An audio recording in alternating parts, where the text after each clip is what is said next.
నమస్కారం. ETV news కి స్వాగతం. ఈనాటి ముఖ్యాంశాలు. నాలెడ్జ్ ఎకానమీకి విశాఖ చిరునామా కానుందన్న చంద్రబాబు. కాగ్నిజెంట్ శాశ్వత క్యాంపస్ నిర్మాణానికి శంకుస్థాపన.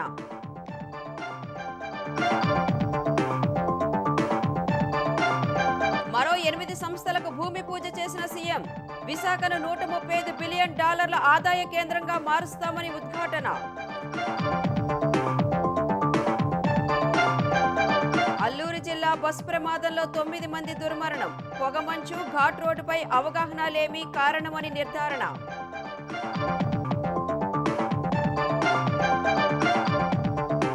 ఏపీ ప్రతిపాదిత పోలవరం నల్లమల సాగర్పై తెలంగాణ అభ్యంతరాలు. సుప్రీంకోర్టులో వాదనలు వినిపించాలని నిర్ణయం.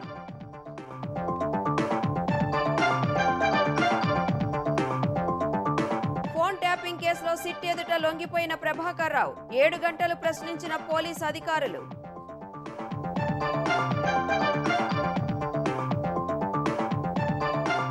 బీఆర్ఎస్ నేతల తీరుపై మరోసారి కవిత విమర్శలు. అక్రమాలు బయటపెడుతుంటే వ్యక్తిగత దాడికి దిగుతున్నారని ఆక్షేపణ.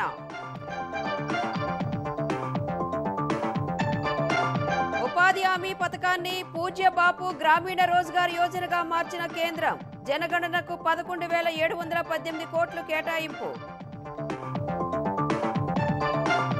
రష్యా ఉక్రెయిన్ మధ్య మళ్లీ తీవ్రమైన యుద్ధం. పరిస్థితులు మారకుంటే 3వ ప్రపంచ యుద్ధానికి దారి తీస్తుందన్న ట్రంప్.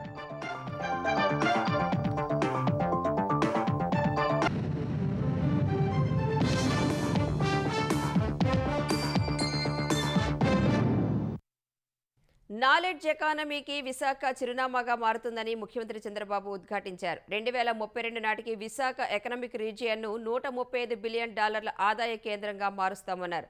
కాగ్నిజెంట్ శాశ్వత క్యాంపస్ నిర్మాణానికి శంకుస్థాపన చేసిన సీఎం ఒకే ఏడాదిలో ఇన్ని సంస్థలు పెట్టుబడులతో వచ్చాయంటే విశాఖ గేమ్ చేంజర్గా మారిందనడానికి నిదర్శనమని చెప్పారు.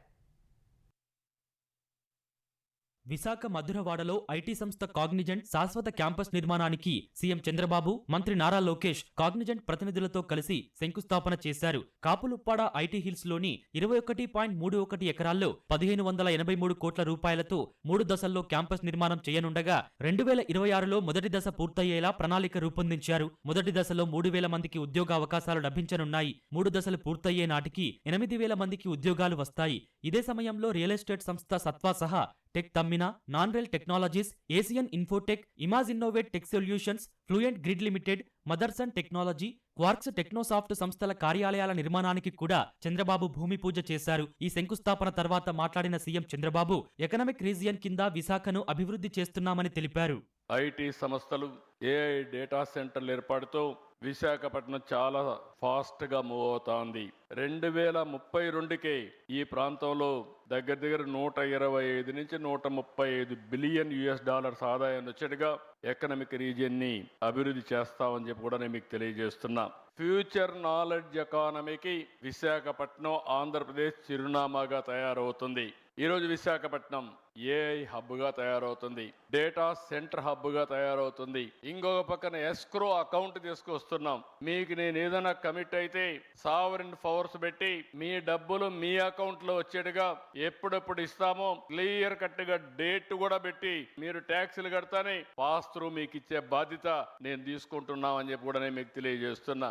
ఇన్ని ఇచ్చిన తర్వాత వ్యాపారం చేయడం చాలా సులభం. మీకు ఈ విధంగా ఆలోచించిన ప్రభుత్వాలే ఉండవు. విశాఖలో 1,00,000 మందికి ఉద్యోగాలు కల్పించాలని కాగ్నిజెంట్ సంస్థను సీఎం కోరారు. 2047 నాటికి ఏపీని $2.4 ట్రిలియన్ ఎకానమీగా తయారు చేసే లక్ష్యంతో ముందుకెళ్తున్నామని సీఎం వివరించారు.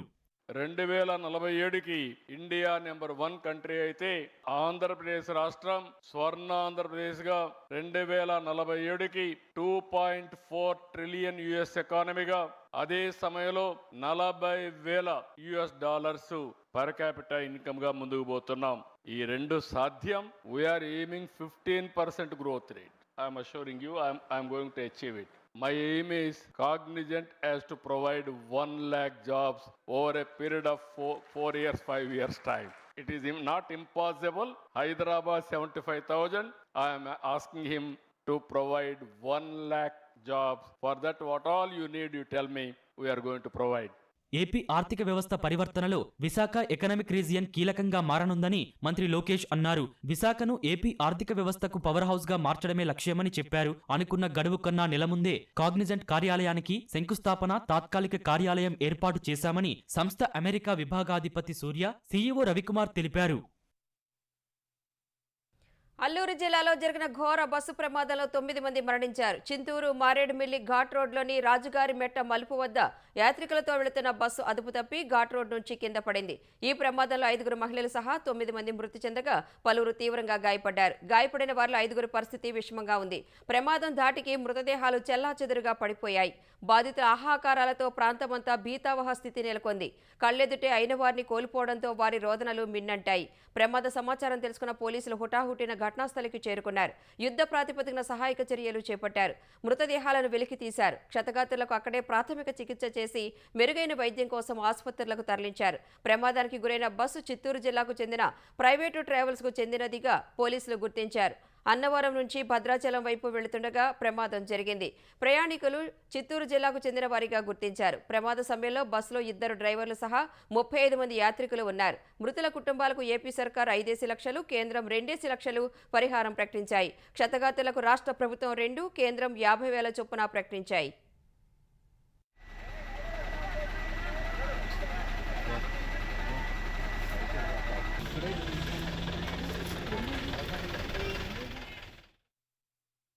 అల్లూరి సీతారామరాజు జిల్లా ఘాట్ రోడ్లో బస్సు ప్రమాదంపై సీఎం చంద్రబాబు దిగ్భ్రాంతి వ్యక్తం చేశారు. ప్రమాదానికి గల కారణాలను అధికారులను ఆయన అడిగి తెలుసుకున్నారు. క్షతగాత్రులకు అందుతున్న సాయంపై ఆరా తీశారు. అన్ని శాఖలు సమన్వయంతో బాధితులకు మెరుగైన వైద్యం అందేలా చూడాలని చంద్రబాబు ఆదేశాలు జారీ చేశారు.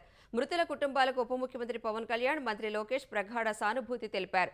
బాధిత కుటుంబాలను ప్రభుత్వం ఆదుకుంటుందని హామీ ఇచ్చారు. ప్రమాదం జరిగిన వెంటనే హోంమంత్రి అనిత, గిరిజన శాఖ మంత్రి సంధ్యారాణి హుటాహుటిన ఘటనా స్థలానికి బయలుదేరి వెళ్లారు.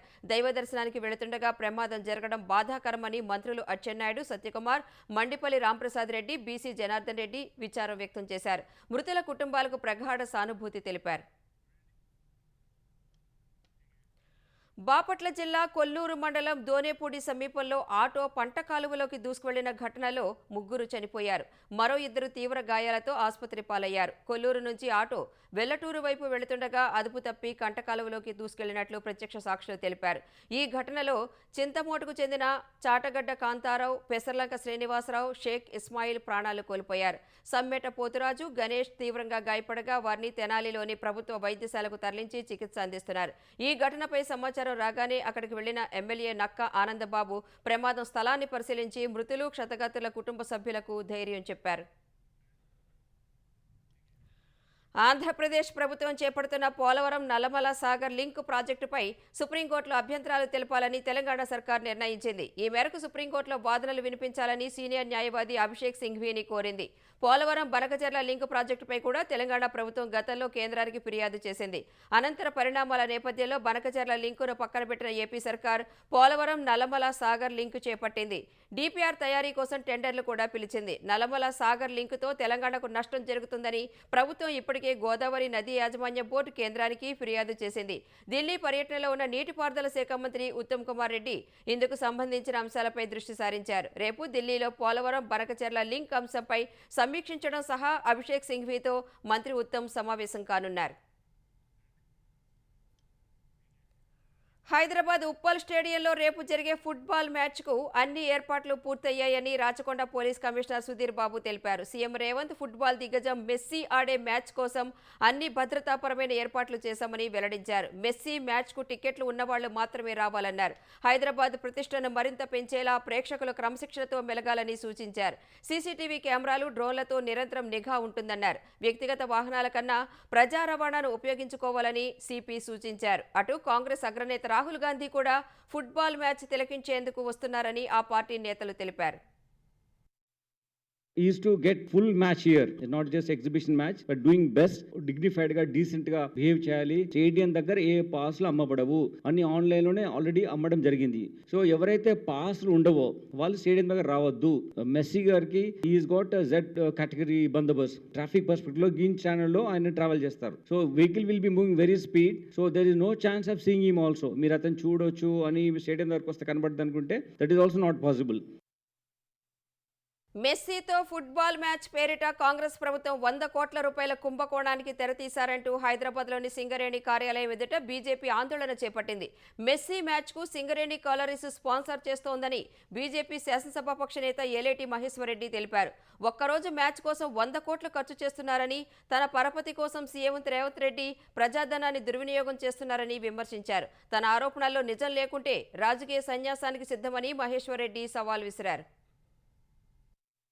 రేవంత్ ప్రభుత్వం ఇంటర్నేషనల్ పబ్లిసిటీ పిచ్చి పట్టుకొని ఆ పిచ్చి పరాకాష్ఠకు చేరి మెస్సీని తీసుకొచ్చేసి 5 నిమిషాలు ఆయనతో ఫుట్బాల్ ఆడడానికి రాష్ట్ర ప్రభుత్వం తరఫున 100 కోట్ల రూపాయలు ఖర్చు చేస్తున్నటువంటి రేవంత్ రెడ్డి, ఈ డబ్బు ఏ డిపార్ట్మెంట్ నుంచి ఎంతెంత ఖర్చు చేస్తా ఉన్నావు, దేనికోసం ఖర్చు చేస్తా ఉన్నావో ఖచ్చితంగా ప్రజలకు వివరణ ఇవ్వాలని చెప్పి మేము కోరుతా ఉన్నాం. రాష్ట్ర ప్రజల కోసం ఖర్చు పెట్టాల్సిన డబ్బును కూడా ఫుట్బాల్ మ్యాచ్ల కోసం, నీ ఫ్యాంటసీ కోసం ఖర్చు పెడతా ఉన్నావు కదా, ఇది అధికార నిధుల్ని నువ్వు దుర్వినియోగం చేసినట్టు కాదా అని చెప్పి నేను ప్రశ్నిస్తా ఉన్నాను.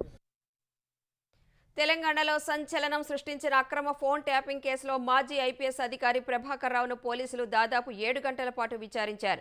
సుప్రీంకోర్టు ఆదేశాల మేరకు ఇవాళ సిట్ అధికారుల ముందు ప్రభాకర్ రావు లొంగిపోయారు. విచారణలో భాగంగా సిట్ బృందానికి ప్రభాకర్ రావు క్లౌడ్లో కీలక ఆధారాలు లభించాయి. ఆ క్లౌడ్ ఆధారాలతో ప్రభాకర్ రావును అధికారులు ప్రశ్నించినట్లు తెలిసింది. 26 హార్డ్ డిస్క్లను ప్రభాకర్ రావు ధ్వంసం చేసినట్లు గుర్తించిన అధికారులు అందులో 7 కొత్త హార్డ్ డిస్క్లను రీప్లేస్ చేయడంపై విచారించినట్లు సమాచారం. రివ్యూ కమిటీ అనుమతి లేకుండానే రాజకీయ నేతలు, వ్యాపారవేత్తల ఫోన్ ట్యాప్ ఎందుకోసం, ఎవరి కోసం చేశారనే అంశాలపై ప్రభాకర్ రావును సిట్టు ప్రశ్నించినట్లు తెలిసింది.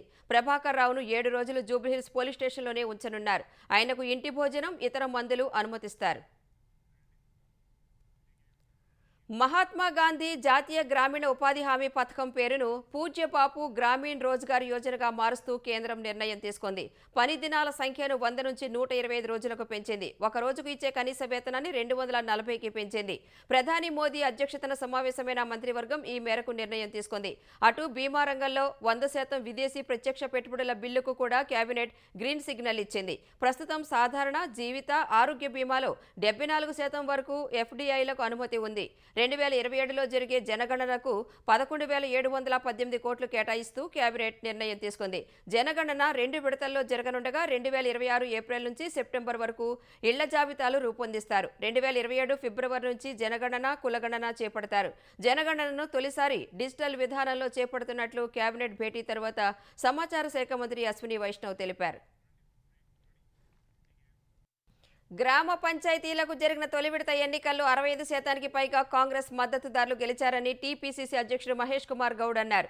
ప్రభుత్వ సంక్షేమ పథకాలు బాగున్నందునే కాంగ్రెస్ను ప్రజలు ఆదరించారని తెలిపారు. 2వ విడత, 3వ విడతలో మరింత మెరుగైన ఫలితాలు సాధిస్తామని ధీమా వ్యక్తం చేశారు.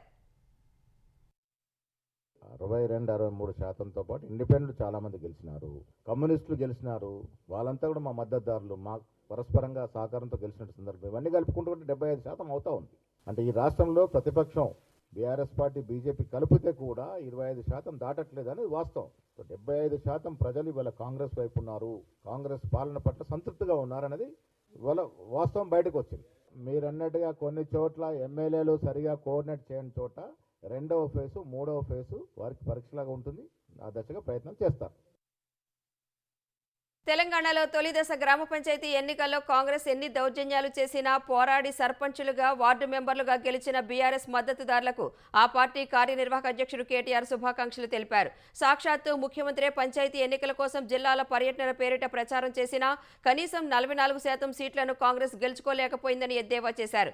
తొలి దశ పంచాయతీ ఎన్నికల ఫలితాలు రేవంత్ రెడ్డి ప్రభుత్వంపై పెరిగిన ప్రజా వ్యతిరేకతకు నిలువెత్తు నిదర్శనమని కేటీఆర్ విమర్శించారు. ఈ ఫలితాలు తెలంగాణలో ప్రత్యామ్నాయం కేవలం బీఆర్ఎస్ మాత్రమేనని, బీజేపీకి రాష్ట్రంలో స్థానం లేదని స్పష్టం చేశాయన్నారు. ఇది ఆరంభం మాత్రమేనని, పంచాయతీ ఎన్నికలతో మొదలైన కాంగ్రెస్ పతనం భవిష్యత్తులో పాతాళానికి పడిపోవడం ఖాయమని కేటీఆర్ వెల్లడించారు.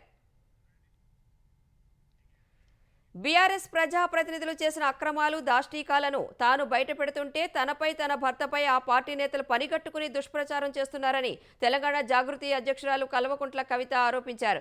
కాంగ్రెస్తో అంటకాగుతున్నానని, తన భర్త అనిల్ కుమార్, ఏవీ రెడ్డి కలిసి ఉన్న ఫోటోతో దుష్ప్రచారం చేస్తున్నారని మండిపడ్డారు. కూకట్పల్లి ఎమ్మెల్యే మాధవరం కృష్ణారావు ప్రస్తావించిన భూములకు తన భర్తకు ఎలాంటి సంబంధం లేనప్పటికీ లేనిపోని ఆరోపణలు చేస్తున్నారని మండిపడ్డారు. వాస్తవానికి ఆ భూముల్లో కృష్ణారావు కుమారుడు డైరెక్టర్గా ఉన్న కంపెనీయే విల్లాలు నిర్మించిందని వివరించారు. ఇందుకు ప్రభుత్వ రోడ్లు, అసైన్డ్ భూములు, చెరువును కబ్జా చేశారని ఆరోపించారు. ఏదైతే ల్యాండ్తో 2019లో మా భర్తకు సంబంధం లేకుండా పోయిందో 2023 అక్టోబర్లో బీఆర్ఎస్ ప్రభుత్వం కేటీఆర్ గారి మినిస్ట్రీ నుంచి 5 ఎకరాలకు చేంజ్ ఆఫ్ ల్యాండ్ యూజ్ ఇచ్చింది. అంటే ఇండస్ట్రియల్ భూమిని రెసిడెన్షియల్ భూమి కింద మార్చుకోవచ్చు అని చెప్పింది. ఎందుకు ఇచ్చారు ఎలక్షన్ కన్నా 2 రోజుల ముందు? దీంట్లో కృష్ణారావు గారి పాత్ర ఏంది? ఈ వ్యాపారం చేసే వ్యక్తి మీ సుట్టమట కదా, మరి మీరు చేయించుకురా దగ్గరుండి? దీనికి నాకు సమాధానం చెప్పాలి. కేటీఆర్ గారు చెప్తారా, బీఆర్ఎస్ పార్టీ చెప్తుందా, కృష్ణారావు గారు చెప్తారా? ఎంత ఘోరం అంటే ఇది. కృష్ణారావు గారి కొడుకు ఆయన డైరెక్టర్ గా ఉన్నప్పుడు ఈ 70 ఎకరాల వెంచర్ విల్లాలు కట్టిరు, అన్ని A to Z విల్లాలు కట్టిరు. ఇలా ఎన్ని అలిగేషన్స్ ఉన్నాయంటే, ఇక్కడ నేను ఎల్లో మార్క్ చేసిన రోడ్ మొత్తం గవర్నమెంట్ రోడ్, అది కబ్జా. ఇక్కడ అసైన్ ల్యాండ్స్ ఉన్నాయి, అది కబ్జా. ఈ మధ్యలో చెరువు ఉంది, ఈ చెరువు 10 ఎకరాలు ఉంది అని చెప్పి ప్రభుత్వం సర్టిఫికేట్ ఇచ్చింది 2021లో. రెరాకి ఇచ్చిన డాక్యుమెంట్ అయిపోయిందా? అదే మళ్ళీ 2024 వచ్చే వరకు ఏమవుతుందంటే ఆ చెరువు 6 ఎకరాలకు వస్తుంది. అంటే 4 ఎకరాలు ఎవరు మింగిన మధ్యలో? ఇప్పుడు ఇంకా ఘోరం ఏంటంటే, ఈ మొత్తం 71 ఎకరాల ఈ సామ్రాజ్యంలో చుట్టూ కాంపౌండ్ వాల్ కట్టింది. ఎక్కడికక్కడ KGF సామ్రాజ్యాలు. అంటే ఈ చెరువు యాక్సెస్ ఓన్లీ ఆ విల్లా వాళ్ళకు ఉంటుంది. యాక్చువల్లీ అది ఊరిది చెరువు. హైడ్రాకి దమ్ముంటే రేవంత్ రెడ్డి గారికి కానీ గవర్నమెంట్లో ఉన్న వ్యక్తులకి ఈ వెంచర్తో సంబంధం లేకపోతే యాక్సెస్ ఓపెన్ చేయండి దానికి. సెయింట్ గ్లోబల్ భూముల వ్యవహారంలో గుంటనక్క అధికారి పాత్రపై విజిలెన్స్ ఈడీకి వివరాలు ఇస్తానని కవిత తెలిపారు. ఇదే సమయంలో తన భర్త ఫోన్ కూడా ట్యాప్ చేశారని ఆరోపించిన ఆమె, దేవుడి దయ వల్ల తాను సీఎంనైతే 2014 నుంచి జరిగిన అక్రమాలన్నింటినీ బయటకు తీస్తానని చెప్పారు. ఇవాళ గవర్నమెంట్ని కాంగ్రెస్ గవర్నమెంట్ అంటారు కదా మీరు, హిల్ట్ పాలసీ పెట్టి దారాదత్తం చేస్తున్నారని. దానికి కిటికీలు తెరిచింది ఎవరు? దానికి బీజం వేసింది ఎవరు? డిస్టిలరీ భూములు అమ్మినరా? లీజుకి ఇచ్చిన భూములు. లీజుకి ఇచ్చిన భూములలో ప్రజలకు డబుల్ బెడ్రూమ్ ఇండ్లు కట్టియాలి, హాస్పిటల్ కట్టాలి, స్కూళ్ళు కట్టాలి. ఇండస్ట్రీ తీసేస్తే ప్రైవేట్ వ్యక్తులకు ఎట్లా అమ్మినరు? దాని మీద సంతకం పెట్టింది ఎవరు? కేటీఆర్ గారు కాదా? మీరు కిటికీలు తెరిచిర్రు, ఈ గవర్నమెంట్ దర్వాజాలు తెరిచిర్రు దోసుకొని తినండి అని చెప్పి. పందికొక్కుల్లాగా కేసీఆర్ గారు నీడన ఏరి ప్రజల సొమ్ము తిన్నది కాకుండా ఉల్టా నా మీద వెకిలి ప్రయత్నాలు వేస్తే మాత్రం ఒక్కొక్కరిది కాళ్ళు ఇరగొడతా చెప్తున్నాను నేను. నాకు ఇట్లాంటి భాష మాట్లాడడం ఇష్టం ఉండదు. ఇలా మాట్లాడక తప్పని పరిస్థితి అవుతున్నది. లేనిపోని అంటగట్టకండి. 10 ఏళ్లలో ఎన్నడూ ఎవరు గవర్నమెంట్లో నా భర్త పేరు వినలేదు. ఇవాళ మీరు ఆయన మీద అలిగేషన్ చేస్తున్నారు. ఆయన ఫోన్ ట్యాప్ చేస్తారు, సిగ్గుండాలే. ఇంటల్లుడు ఫోన్ ట్యాప్ చేస్తారు, ఇటువంటి వెధవ ప్రచారాలు చేస్తారు. ఇంకా కళ్ళు చల్లబడతలేవా మీకు? పార్టీలకి ఎలగొట్టారు కదరా బయటికి, ఇంకేంది? ఇదే సమయంలో తనపై తప్పుడు ఆరోపణలు చేసినందుకు టీ న్యూస్ ఏలేటి మహేశ్వరరెడ్డి, మాధవరం కృష్ణారావుకు నోటీసులు పంపుతున్నట్లు తెలిపిన కవిత, వారంలోపు క్షమాపణ చెప్పకపోతే కోర్టుకు ఈడుస్తానని తెలిపారు. హరీష్ రావు గారు, బీఆర్ఎస్ పార్టీ ఏదైతే నా మీద దుష్ప్రచారం చేయాలనుకుంటున్నారో అది ఏలేటి మహేశ్వర్ రెడ్డి గారి నోటి నుండి వస్తుంది, బీఆర్ఎస్ పేడ్ సోషల్ మీడియా నోటి నుండి వస్తుంది, ఆ తర్వాత కృష్ణారావు గారు లాంటి ఎమ్మెల్యేల నోటి నుండి వస్తుంది. అంటే వీళ్ళందరూ ఒక స్ట్రాటజికల్గా ఏంటంటే, ఆడపిల్ల బయట తిరుగుతుంది, ఈమెకు అన్ని విషయాలు అర్థమవుతున్నాయి, ప్రజలు వచ్చి చెప్పుకుంటున్నారు, ఈమె ఇంకా చెప్తే భయం అవుతుంది, మాకు ఇబ్బంది అవుతుంది అని చెప్తున్నారు. నేను ఇంకా మీ చిట్టా విప్పడం ప్రారంభించలేదు, ఓన్లీ టాస్ వేసిన అంతే. ఆ టాస్కే ఇంత భయపడితే ఎట్లా? మీరు ముంగటి ఇంకా టెస్ట్ మ్యాచ్ ఉంది మామూలుగా అనుకుంటారే ఇది కథ. నేను మీ మీద చేసినటువంటి ఆరోపణలకు మీకు దమ్ముంటే, సిగ్గుంటే, ఇవాళ నేను ఎట్లా ట్రాన్స్పరెంట్గా క్లారిటీ ఇస్తున్నానో, నేను చేసే ఆరోపణల మీద మీరు కూడా అట్లనే క్లారిటీ ఇవ్వాలని చెప్పి నేను డిమాండ్ చేస్తా ఉన్నాను. ఇవాళ నేను ఫస్ట్ టీ న్యూస్కి లీగల్ నోటీస్ పంపిస్తా ఉన్నాను, తర్వాత ఏలేటి మహేశ్వర్ రెడ్డి గారు, అట్లానే మాధవరం కృష్ణారావు గారిని మీరు కూడా 1 వీక్ లోపల అపాలజీ చెప్పాలి, లేకపోతే కోర్టుకి ఈడుస్తాం, కోర్టు నుండి క్షమాపణ చెప్పిస్తాం. హైదరాబాద్లోని పలు ప్రభుత్వ విద్యా సంస్థల్లో కలుషిత ఆహారం వల్ల పలువురు విద్యార్థులు అస్వస్థతకు గురయ్యారు. బాగులింగంపల్లిలోని మైనార్టీ గురుకుల వసతి గృహంలో 22 మంది విద్యార్థులు అస్వస్థతకు గురయ్యారు. విద్యార్థులను వెంటనే కింగ్ కోఠి ఆసుపత్రికి తరలించారు. కలుషిత ఆహారం తినడం వల్లే వాంతులు, విరేచనాలు అయినట్లు ఆసుపత్రి సూపరింటెండెంట్ సంతోష్ తెలిపారు. ఇద్దరి పరిస్థితి విషమంగా ఉందని చెప్పారు. మిగతా విద్యార్థుల పరిస్థితి నిలకడగా ఉందని, ఆందోళన చెందాల్సిన అవసరం లేదని తెలిపారు. మరోవైపు చందానాయక్ తండా ప్రభుత్వ పాఠశాలలో మధ్యాహ్న భోజనం తిన్న 40 మంది విద్యార్థులు అస్వస్థతకు గురయ్యారు. వారిని కొండాపూర్ ఏరియా ఆసుపత్రికి తరలించి చికిత్స అందిస్తున్నారు. చికిత్స పొందుతున్న విద్యార్థులు 6 పరిస్థితి విషమంగా ఉండటంతో ప్రైవేట్ ఆసుపత్రికి తరలించారు. మిగతా వారికి కొండాపూర్ ఏరియా ఆసుపత్రిలో చికిత్స కొనసాగుతోంది. ఉక్రెయిన్ రష్యా మధ్య యుద్ధం ఆపేందుకు ఓవైపు అమెరికా తీవ్రంగా ప్రయత్నాలు చేస్తుంటే, మరోవైపు ఇరు దేశాలు పరస్పర దాడులను ఉధృతం చేశాయి. తాజాగా కాస్పియన్ సముద్రంలోని రష్యా కీలక చమురు క్షేత్రంపై దీర్ఘశ్రేణి డ్రోన్లతో ఉక్రెయిన్ దాడులు చేసింది. చమురు నుంచి వస్తున్న ఆదాయంతోనే రష్యా యుద్ధాన్ని తీవ్రతరం చేస్తున్నందున ఆ వనరులను దెబ్బతీసే యత్నాల్లో భాగంగా ఈ దాడులు చేసినట్లు ఉక్రెయిన్ పేర్కొంది. ఉక్రెయిన్కు సహకరించేందుకు తమ సైన్యాన్ని బలోపేతం చేసేందుకు ఐరోపా దేశాలు ఇప్పటికే తేలికపాటి యుద్ధ ట్యాంకులు, గగనతల రక్షణ వ్యవస్థ, ట్యాంకు విధ్వంసక క్షిపణులు, క్షిపణులు ఇతర ఆయుధాలు అందిస్తున్నాయని ఆ దేశ అధ్యక్షుడు జెలెన్స్కీ తెలిపారు. రష్యా దాడులు ఆగనందున తమకు మరిన్ని ఆయుధాలు అందించాలని ఆయన కోరారు. రష్యా ఉక్రెయిన్ యుద్ధం ముగించే చర్యల్లో పురోగతి లేకపోవడంతో అమెరికా అధ్యక్షుడు డొనాల్డ్ ట్రంప్ కీలక వ్యాఖ్యలు చేశారు. పరిస్థితులు ఇలాగే కొనసాగితే మూడో ప్రపంచ యుద్ధానికి దారితీసే ప్రమాదం ఉందన్నారు. గత నెల రోజుల్లోనే 25,000 మంది చనిపోయారని, వారిలో అత్యధికులు సైనికులే ఉన్నారని ట్రంప్ తెలిపారు. అందువల్ల తక్షణమే యుద్ధం ఆగిపోవలసి ఉందని పేర్కొన్నారు. కృత్రిమ మేధ ఏఐ నియంత్రణకు సంబంధించిన ఎగ్జిక్యూటివ్ ఆర్డర్పై సంతకం చేసిన తర్వాత మీడియాతో మాట్లాడిన ట్రంప్ రష్యా ఉక్రెయిన్ యుద్ధాన్ని ఆపేందుకు తాను తీవ్ర ప్రయత్నాలు చేస్తున్నట్లు చెప్పారు. అయితే తమ ప్రయత్నాలు ఎలాంటి పురోగతి లేకపోవడంపై తీవ్ర అసంతృప్తి వ్యక్తం చేశారు. యుద్ధాన్ని ఆపేందుకు ట్రంప్ 28 సూత్రాల ప్రణాళిక రూపొందించగా అది పూర్తిగా రష్యాకు అనుకూలంగా ఉందంటూ ఉక్రెయిన్ అసంతృప్తి వ్యక్తం చేసింది. ఇండిగో ఎయిర్లైన్స్ సంక్షోభానికి సంబంధించి డీజీసీఏ చర్యలు కొనసాగుతున్నాయి. వందల సంఖ్యలో సర్వీసుల రద్దు అంతరాయాలకు సంబంధించి ఇప్పటికే ఇండిగో శీతాకాలం స్కెడ్యూల్లో 10% కోత విధించిన డీజీసీఏ 4 ఫ్లైట్ ఆపరేషన్స్ ఇన్స్పెక్టర్లపై వేటు వేసింది. డీజీసీఏ కార్యాలయంలో ఎయిర్లైన్స్ ఆపరేషన్లను పర్యవేక్షించాల్సిన 4 సీనియర్ అధికారులు విధుల పట్ల నిర్లక్ష్యం చేసినందుకు చర్యలు చేపట్టినట్లు సంబంధిత అధికారులు తెలిపారు. అటు బెంగళూరు విమానాశ్రయం నుంచి ఇవాళ రాకపోకలు సాగించాల్సిన 54 సర్వీసులను ఇండిగో ఎయిర్లైన్స్ రద్దు చేసింది. అంతర్జాతీయ మార్కెట్లలో సానుకూల సంకేతాల మధ్య మెటల్ సహా దిగ్గజ కంపెనీల వాటాల కొనుగోలుకు మదుపర్లు మొగ్గు చూపగా దేశీయ స్టాక్ మార్కెట్లు వరుసగా రెండో రోజు లాభాల్లో ముగిశాయి. గత సెషన్లో 427 పాయింట్లు పెరిగిన సెన్సెక్స్ ఇవాళ మరో 450 పాయింట్లు లాభపడింది. ఉదయం 85,051 పాయింట్ల వద్ద బీఎస్సీ సూచీ ప్రారంభమైంది. మొదట్లో మదుపర్లు లాభాలు స్వీకరించగా 84,957 పాయింట్ల కనిష్ట స్థాయికి పడిపోయింది. తరువాత ఫెడ్ రేట్ల కోత తెచ్చిన ఉత్సాహం రెండో రోజు కొనసాగడంతో 85,321 పాయింట్ల గరిష్ట స్థాయిని తాకింది. చివరికి 85,267 పాయింట్ల వద్ద సెన్సెక్స్ స్థిరపడింది. జాతీయ స్టాక్ ఎక్స్చేంజి సూచీ నిఫ్టీ 148 పాయింట్లు పెరిగి 26,047 పాయింట్ల వద్ద ముగిసింది. స్టార్ రెజ్లర్ వినేష్ ఫోగాట్ రిటైర్మెంట్పై వెనక్కి తగ్గింది. ఒలింపిక్ కలను సాకారం చేసుకునేందుకు మళ్లీ రెజ్లింగ్ రింగ్లోకి అడుగు పెట్టాలని భావిస్తున్నట్లు తెలిపింది. 2028 లాస్ ఏంజల్స్ ఒలింపిక్స్కు సిద్ధమవుతున్నట్లు వినేష్ ఫోగాట్ పేర్కొంది. ఈ మేరకు సామాజిక మాధ్యమం ఎక్స్లో పోస్టు పెట్టింది. 2024 ప్యారిస్ ఒలింపిక్స్ మహిళల 50 కేజీల విభాగంలో ఫైనల్కు చేరిన వినేష్ రజత పథకం ఖాయం చేసుకుంది. కానీ రెండో రోజు బరువు చూసే సమయానికి 100 గ్రాముల అదనంగా ఉండటంతో అనర్హత వేటు పడింది. ఆ బాధతోనే వినేష్ ఫోగాట్ రెజ్లింగ్కు రిటైర్మెంట్ ప్రకటించింది. తరువాత రాజకీయాల్లోకి వచ్చిన ఆమె హర్యానా అసెంబ్లీ ఎన్నికల్లో పోటీ చేసి జులానా నియోజకవర్గం నుంచి గెలిచింది. జూలైలో ఒక బాబుకు జన్మనిచ్చిన విషయాన్ని కూడా వినేష్ ఫోగాట్ తన పోస్టులో పేర్కొంది.